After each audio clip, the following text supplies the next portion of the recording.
ناظرین السلام علیکم، آپ کا میزبان عدنان حیدر پروگرام خبر نشر کے ساتھ ہم ہیں نصر جاوید کے ساتھ۔ نور صاحب، آج صرف میں نہیں، بہت سے لوگ اپنے اپنے مطلوبہ جگہوں پر، دفتروں میں، گھروں پہ لیٹ پہنچے۔ میں بھی دفتر لیٹ پہنچا۔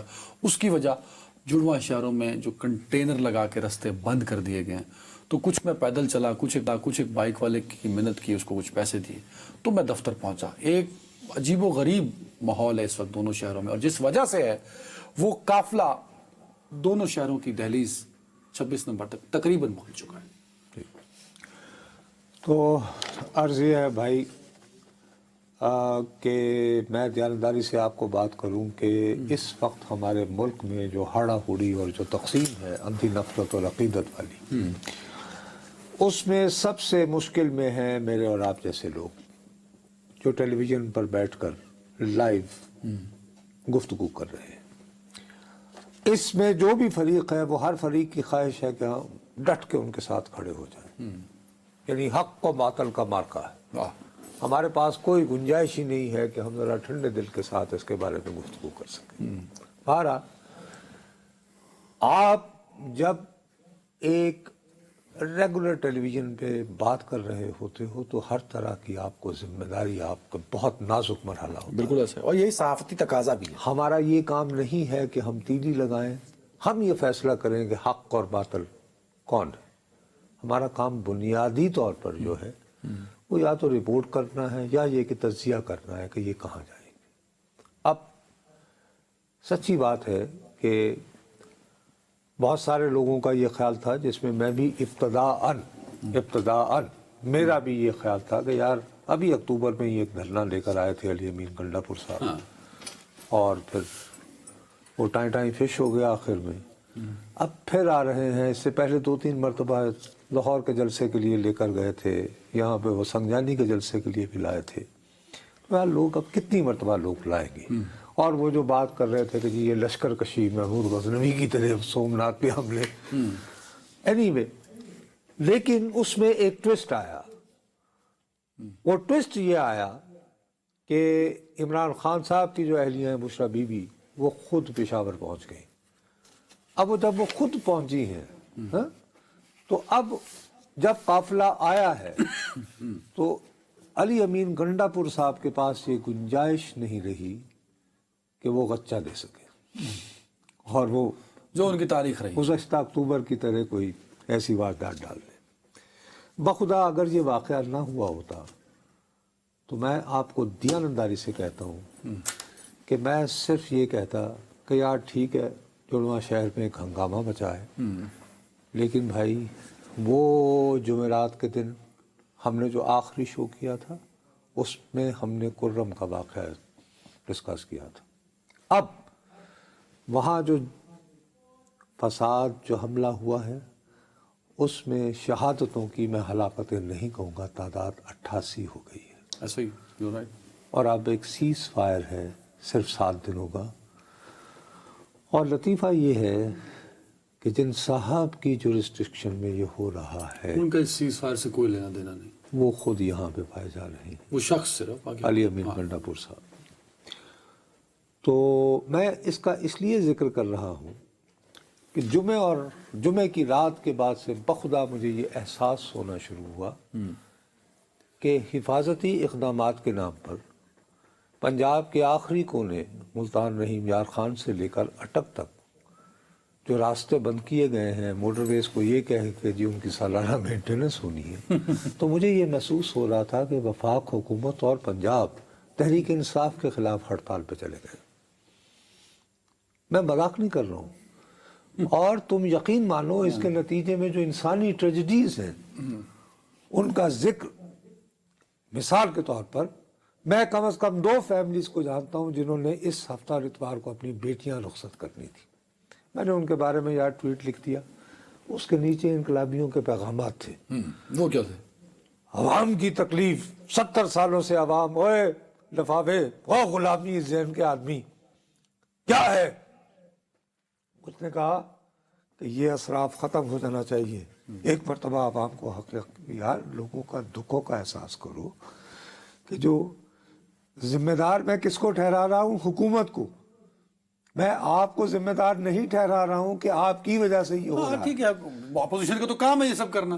حکومت کا یہ کام ہوتا responsibility ہے کہ ہوتا ہے. ہر صورت میں وہ کوئی نہ کوئی آپ پانی پی لیں, راستہ بنا کے وہ رہتی ہے. انہوں نے وہ راستہ نہیں بنایا اور خود ہی لاک ڈاؤن کر کے خود کو یعنی کہ محصور کر کے, اور 2 دن پہلے راشن بندی کر کے 2 دن پہلے آپ نے ایونٹ بنا دیا. ٹھیک ہو گئی نا بات. اب وہ بنا دیا ہے. ایک دفعہ یہاں یہ بھی فرق تھا اس دفعہ میں کہ اس دفعہ کیونکہ بشرا بی بھی لیڈ کر رہی ہے تو 2 دن پہلے انتظامات تھے. تھڑتھلی حکومت کو پڑ چکی ہے ویسے. سر جی میں آپ کو اسی پروگرام میں کتنی مرتبہ میں نے تمہیں کہا کہ یار ہمارے پڑھے لکھے لوگ موروثی سیاست, خاندانی سیاست, اس کو گالیاں تو بہت دیتے ہیں, لیکن میں نے کہا کہ ساؤتھ ایشیا میں ہمیشہ رونق اسی وقت آتی ہے. بلکہ ایشیا میں دیکھیے, بندرا نائک کا قتل ہوا تو مسز بندرا نائک نے سری لنکا میں, بنگلہ دیش میں ہوا تو بیٹی حسینہ واجد, اور اس سے ان کے مخالف جو تھے وہ ضیاء, جنرل ضیاء, ان کی بیٹی, ان کی Mrs Khalida, Mrs Indira Gandhi in case of, اور پھر ان کے بعد راجیو گاندھی. ٹھیک ہے. اسی طرح ہمارے ہاں اس کی مثال بھٹو صاحب کی, جی بے نظیر بھٹو تو ٹھیک ہے, بیگم بھٹو بھی یاد ہے, لیکن بہت کم لوگوں کو یہ یاد ہے کہ پختون قدامت پرست معاشرے میں جب ولی خان مرحوم جیل میں تھے تو آج کی عوامی نیشنل پارٹی کو کون رہنمائی اور قیادت دے رہا تھا؟ بیگم نسیم علی خان. وہی ہوا. اب جب یہ وہاں پہنچی ہیں تو رونق لگ گئی ہے. اب وہ وہاں پہ موجود ہیں اور کڑی نگاہ رکھی ہوئی ہے. اب علی امین اس طرح کا خدشہ نہیں دے سکتے, ان کی نظر علی امین قافلے کو چھوڑ کر چلے جائیں. تو اب اس کی وجہ سے جو ہے وہ انرجی بھی زیادہ آ گئی. جو لوگ ہیں ان کو پتا کہ یار یہ ہر بندہ یہ گن رہی ہے, انہوں نے جس طرح کا وہ بیان دیا تھا تو ٹیمپو انہوں نے بڑھا دیا ہے.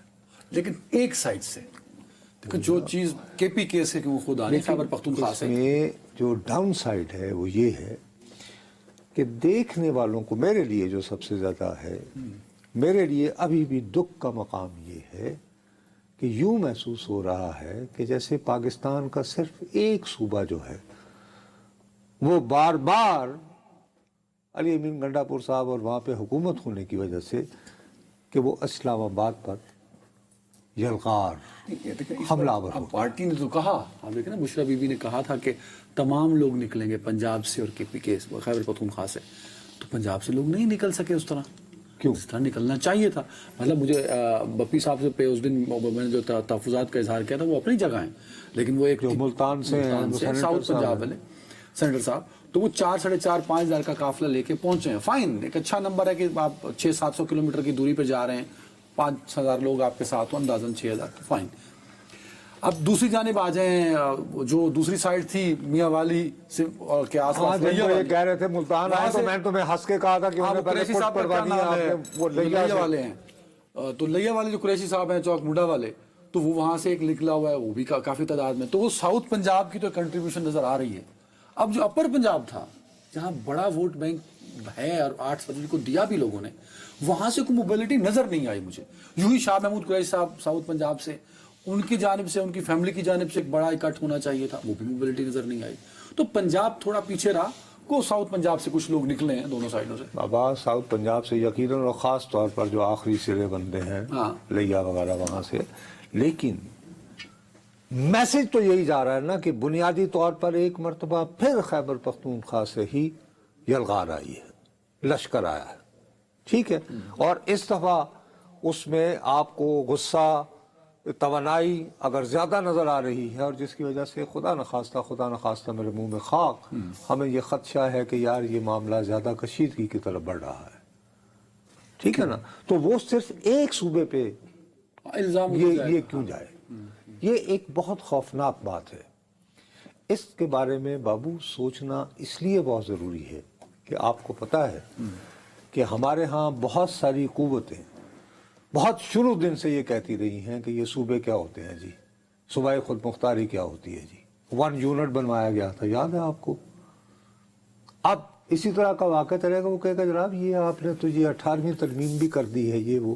تو آپ یعنی کہنا یہ چاہتے ہیں کہ جب بھی کسی صوبے کا وزیر اعلیٰ ناراض ہوگا تو وہ اپنے بندے لے کر جو ہے وہ اسلام آباد پہ چڑھ دوڑا کریں.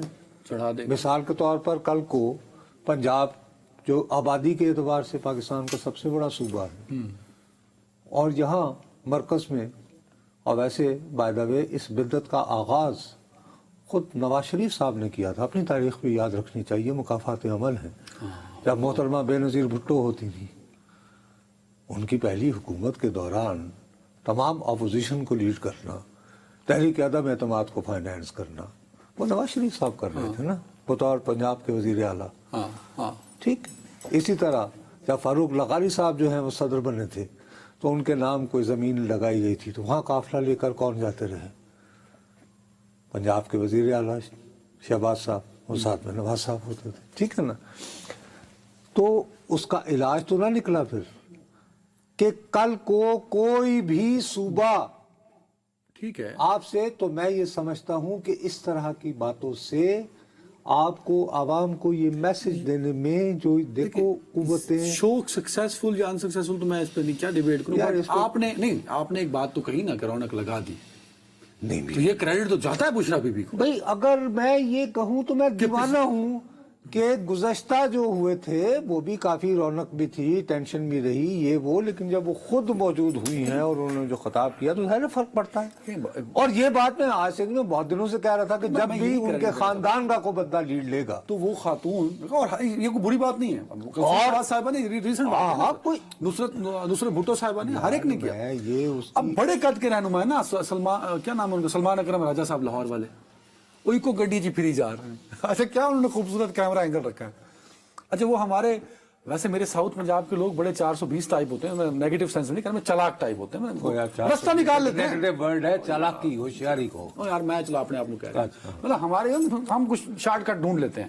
وہ لطیف کھوسا صاحب ہیں، انہوں نے نواں جواز پیش کیتا ہے، وہ کہنا رستے باندھنے میں کی میں لاہوروں نکلا.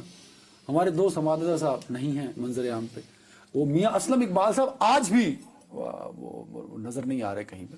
چلو حمادہ صاحب تو کہیں نہ کہیں اپنی اس کے باوجود دیکھو آپ عالیہ حمزہ صاحبہ دیکھیں، مزاحمت کا ایک نشان ہے نا لاہور والوں کے لیے. نہیں وہ تو نکلی ہوئی 8 بندے نے دیکھیں اس بچی کو خام خواہ کا آپ دیکھو، وہ اپنی بساط سے بہت زیادہ بڑھ کر اپنا خیال ہے. جو میں آپ کو لاہور کی کنٹریبیوشن بتا رہا ہوں، اور ان کے مقابلے میں بشرا بی بی جیل سے آتی ہیں، وہ کہتی ہیں کہ اس تاریخ کو ہم احتجاج کریں گے، لانگ مارچ کریں گے، جلسہ کریں گے، لوگوں سے روابط کرتی ہیں، بات کرتی ہیں، اور پھر ایک ویڈیو وغیرہ بھی دیتی ہیں، اور ان کی پوری اسٹریٹجی جو ہے انہوں نے جس طرح بنائی ہے، ڈیفائن کرتی ہے، وہ بہت کچھ انڈیکیٹ کرتی ہے کہ بھی بہت سوچ سمجھ کر یہ سارا فیصلہ کیا گیا ہے. اور ساری رکاوٹیں عبور کرتے ہوئے وہ پہنچ رہی. بابا جب وہ خود آئی، یہ دیکھو رکاوٹیں عبور کرتے ہوئے تو علی امین بھی آ گئے تھے. برا نہ ماننا یار. نہیں آپ دیکھیں یہ اس کو رپورٹ کرنے کی ضرورت، اپیرنٹلی 2 لیئرز ہوتی تھی یا 1 کنٹینر پڑا ہوتا تھا، اب تو 3 کنٹینر پڑے ہیں. پہلے نیچے والے کنٹینر میں مٹی ہوتی تھی، اب تو اوپر والے کنٹینر میں مٹی ہے. او بابو، لیکن اس کے باوجود اگر یہ تم کہو کہ علی امین کا بالکل ہی وہ یعنی کہ فس ہو جاتا تھا، ایسے نہیں ہوتا تھا. لیکن میں یہ فرق یہ بتا رہا ہوں کہ جب موصوفہ نے یہ کہا، دیکھو نا ہر بندے نے تو اپنا سوچنا ہوتا ہے نا مستقبل کہ جی رپورٹ تو اب انہوں نے دینی ہے کہ کون کتنے پانی میں تھا وہاں پہ، اور وہ ڈٹی ہوئی ہے کہ ڈی چوک پہنچنا. اچھا تو ابھی تھوڑی دیر پہلے ٹکر چل رہے تھے کہ یہ منسٹر انکلیو جہاں پہ وزراء رہتے ہیں وہاں پر اسد قیصر صاحب، نہیں وہ تو مذاکرات تو ہو، لیکن ایک منٹ ٹھہرو، مجھے یہ اس پہ بات بھی آئے گی. ایک بڑی امپورٹنٹ بات مجھے سمجھ میں نہیں آ رہی. اچھا وہ کیا؟ ایک طرف تو یہ ہے ادران کہ ایسے لگ رہا ہے کہ آگ اور پانی ہے، کوئی ایک رہے گا. ہاں ہے تو اپیرنٹلی تو یہ فیل ہو ہے. دوسری طرف آج صبح نظر بظاہر بغیر کسی شیڈول کے بیرسٹر سیف اور بیرسٹر گوہر وہ اڈیالہ جیل ملاقات کرنے چلے جاتے ہیں. بھائی جن کی وجہ سے یہ سارا شہر میں ہنگامہ ہے کیوں برپا، تو اسی وجہ سے گئے ہوں گے نا. سنو نا، اب وہاں پہ انتہائی ذمہ دار میں نے کہا یار یہ کیا بات ہو رہی ہے. وہاں پتہ چلا کہ بیرسٹر سیف صاحب جو ہیں وہ اپنے قائد کو یہ سمجھاتے رہے کہ سردی باہر بہت ہے اور بندے ہمارے اب تھک گئے ہیں کافی، اور جن لوگوں پہ ہم نے دباؤ بڑھانا ہے وہ بھی اس دفعہ کو سخت مزاج ہیں. تو میرا خیال ہے بہتر یہ ہے کہ ہمیں ایک درمیانی راستہ دے رہا ہے. وہ تمہیں یاد ہے اس دن جب ہائی کورٹ کی بات ہوئی تھی، ہائی کورٹ نے کہا تھا تو یہ واقعہ ہوا تھا کہ جی کوئی ایسا مقام انہیں دے دیا جائے. ویسے اسلام آباد ہائی کورٹ کے آج بھی آرڈر اسٹینڈ کرتے ہیں کہ وہ اسلام آباد میں نہیں آ سکتے. سر جی ہیونگ سیڈ دیٹ، اس میں اسلام آباد ہائی کورٹ کا یہ آرڈر بھی تھا کہ راولپنڈی اور اسلام آباد کے عام آدمی کی معمولات زندگی جو ہے ان کو یقینی بنایا جائے. تو کیا معمولات زندگی یقینی ہے؟ تو دونوں فریق جو ہیں وہ ہائی کورٹ کے اس حکم کا اتباع نہیں کر رہے ہیں. Let's be frank about it. ٹھیک، اور ناکام رہے ہیں. لیکن وہ جو میں کہہ رہا ہوں تو ان کی باتیں رہنما سنتے رہے اور پھر انہوں نے ان کو یہ کہا کہ آپ فی الحال ایسا کریں، جائیں اور ڈی چوک پہنچنے کے بعد مجھے رابطہ کیجیے گا اور میں آپ کو بتاؤں گا واٹ نیکسٹ. مطلب وہی بات جو بشرا بی بی کر رہی ہیں. اب تو وہی ہوگا جو بشرا بی بی چاہیں. چلیں جی، اب بشرا بی بی کیا جو چاہ رہی ہیں اس کو تھوڑا درمیانی رستے بھی کہہ لیں یا ان معاملات کو سیٹل کرنے کے لیے مذاکرات بھی زور و شور سے ہو رہے ہیں. منسٹر انکلیو میں ٹیمز پہنچی ہوئی ہیں دونوں جانب سے. بریک کے بعد اس پہ ہم تفصیلی بات کرتے ہیں کہ ڈی چوک کا نعرہ، مطالبات، اور دوسری جانب یکدم ہونے والے جو مذاکرات ہیں جس میں وزیر داخلہ محسن نقوی ایک پریس کانفرنس میڈیا سے ٹاک کرنی تھی لیکن فوراً وہاں سے گئے. ایک بریک کے بعد پھر بات کرتے ہیں. جی ناظرین ویلکم بیک. صاحب میں اصل میں بریک اس لیے لی کہ ہم اس پہ بات کر لیں تفصیلی. جب آپ جو ایک اشارہ کر رہے تھے ملاقات کا، وہ منسٹر انکلیو میں جاری و ساری ہے، کچھ ہی دیر میں اس کا رزلٹ بھی نکل آئے گا. تو اس مذاکرات پر جو میٹنگ ہے اس کے بعد آپ کو لگ رہا ہے کہ شاید معاملات یار میرا دیکھو، میں ایک بات آپ کو کھل کے بتاؤں. میں نے ایسے ہی ٹویٹر اچانک میرا کھل گیا تو میں نے یہ سوال کیا. میں نے کہا کہ میں بڑے عرصے سے سیاست وغیرہ کور کرتا رہا ہوں لیکن مجھے سمجھ نہیں آ رہی کہ اینڈ گیم کیا ہے. دیکھیے، ملکوں میں جنگیں بھی ہوں نا تو بالآخر مذاکرات کرنا پڑتے ہیں، تو بیٹھ کے کوئی نہ کوئی سیٹل کرنا پڑتا ہے. اب میرا دماغ کا وہ محاورے والا دہی بن چکا ہے یہ سوچتے سوچتے کہ مڈل گراؤنڈ کیا بنے گا. اب مثال کے طور پر فیصلہ اگر یہ ہونا ہے کہ جی اسلام آباد میں داخل ہو جائیں تو کسی ایک پوائنٹ پہ تو یہی پیغام لے کر آج صبح تقریباً بیرسٹر سیف اور گوہر یہی پیغام لے کر گئے. اچھا، اگر اس وقت انکار ہوا تو سوال یہ اٹھتا ہے کہ اس وقت یہ لوگ جو منسٹر انکلیو میں بیٹھے ہوئے ہیں، جناب اسد قیصر صاحب اور امیر مقام صاحب ہیں اور رانا ثناء اللہ ہیں اور محسن نقوی صاحب ہیں اور یہ ہے وہ ہے، یہ کیا طے کر سکتے ہیں؟ بات یہ ہے کہ آپ نے دیکھیں بشرا بی بی نے 2 ویڈیوز کی اور ڈی چوک کہا. آپ نے ابھی بیٹھے ہوئے کہا کہ جو ملاقات جی بیرسٹر صاحب نے یہی کہا اور آپ سٹینڈ کرتے ہیں اس بات پہ. عمران خان صاحب کنوینسڈ ہے کہ بھائی ڈی چوک. اس کا مطلب ہے کہ جو بریفنگ بشرا بی بی کے پاس ہے وہ یہ ہے کہ بی بی آپ نے قافلہ لے کر ہر صورت ڈی چوک پہنچنا. ٹھیک ہوگی بات. اب اس میں مجھے سمجھ نہیں آتی کہ کون سی ایسی کوالٹیٹیو، کون سی ایسی کوئی بات ہوئی ہے جس کی وجہ سے بشرا بی بی لچک دکھانے کو مجبور ہوں گی. ابھی تک تو نہیں ہوئی. کیا وہ اسد قیصر کے کہنے پہ کر دیں گی؟ نہیں، ابھی تک تو نہیں ہوئی نا. ایک بات. دوسری بات جو ہے وہ مجھے اس کی بھی سمجھ نہیں آ رہی. دیکھیے 2014 میں جب دھرنا ہوا تھا تو آپ کو یاد ہے کہ چودھری نثار علی خان جو کہ بڑے قریبی ہوتے تھے نواز شریف صاحب کے، وزیر داخلہ تھے، اور انہوں نے جب یہ دیکھا کہ جی رکاوٹیں توڑ کر وہ آ چکے ہیں ڈی چوک میں تو وہ پولیس کے ذریعے جو ہے سخت کاروائی کرنا چاہ رہے تھے. تو دین نواز شریف ٹو کمانڈ کہ کوئی لاش نہیں کرتے دیں گے. یاد ہے نا؟ اینڈ آفٹر ڈوئنگ دیٹ انہوں نے کیا کیا کہ تمام سیاسی جماعتوں کو انگیج کیا. سب سے پہلے تو انہوں نے قومی اسمبلی کا اجلاس طلب کر لیا. مستقل رہی پارلیمان جو ہے، روزانہ ملتی تھی، باہر دھرنا تھا اور اسی دھرنے میں اسی لیے محمود خان چکزئی کا وہ